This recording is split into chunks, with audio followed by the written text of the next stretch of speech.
Hello दोस्तों, सुबह सुबह उठकर देखा तो मौसम का दिमाग थोड़ा थोड़ा खराब हुआ था, ज्यादा नहीं हुआ था। और दोस्तों फिर सुबह सुबह खाना खाना खाकर मैं और मेरी सहेली निकल पड़ती हैं अपनी सहेलियों को लेने के लिए। और उनके आने तक हम खा लेते हैं थोड़ी बहुत हिस्सा लूं।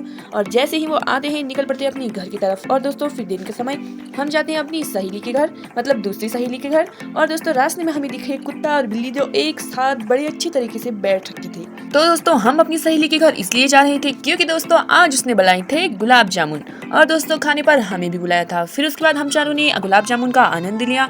और फिर इसे खाने के पश्चात मैं और मेरी सहेली चली जाती है नीचे रोड में, क्योंकि दोस्तों हमारे यहाँ बहुत समय से बहुत गंदा पानी आ रहा है, तो आज पानी की गाड़ी आई हुई थी। एक हमारी छोटी सी बाल्टी और एक जार यहीं पर था। फिर एक नजर मौसम की तरफ डाली तो मौसम का दिमाग धीरे धीरे खराब हो रहा था।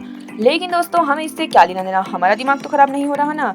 और दोस्तों ये बेचारी तो सिर्फ इतने में आने में ही थक गई। फिर उसके बाद घर पहुंचने के पश्चात हमने खाया दिन का भोजन ग्रहण करने के पश्चात मैंने झटपट अपने चूल्हे की भी लिपाई पुताई कर दी। और दोस्तों फर्श की तरफ नजर डाली तो ये कह रहा था कि मुझे भी साफ कर दे। फिर उसके बाद झटपट मैंने एक हाथ पोछे पर भी मार दिया। फिर शाम के समय तोड़ा इतना सारा पुदीना। और दोस्तों आप सोच रहे होंगे कि इतना सारा इसने पुदीना क्यों तोड़ा है, तो दोस्तों अब घर में इतने सारे लोग हैं तो चटनी भी ज्यादा लगती है। और आवाज के भीतर जाके देखो तो मेरी माताश्री ने तो आज इस बेचारी सब्जी का नाम सत्य ही कर दिया था। पूरी सब्जी जला ही डाली और बची कुची सब्जी सिर्फ इतनी ही थी। और दोस्तों ये बताना तो मैं आपको भूल ही गई कि शाम के समय बहुत घनघोर वर्षा हुई थी। बाकी दोस्तों आज के लिए बस इतना ही, मिलते हैं एक नेक्स्ट वीडियो में, बाय बाय।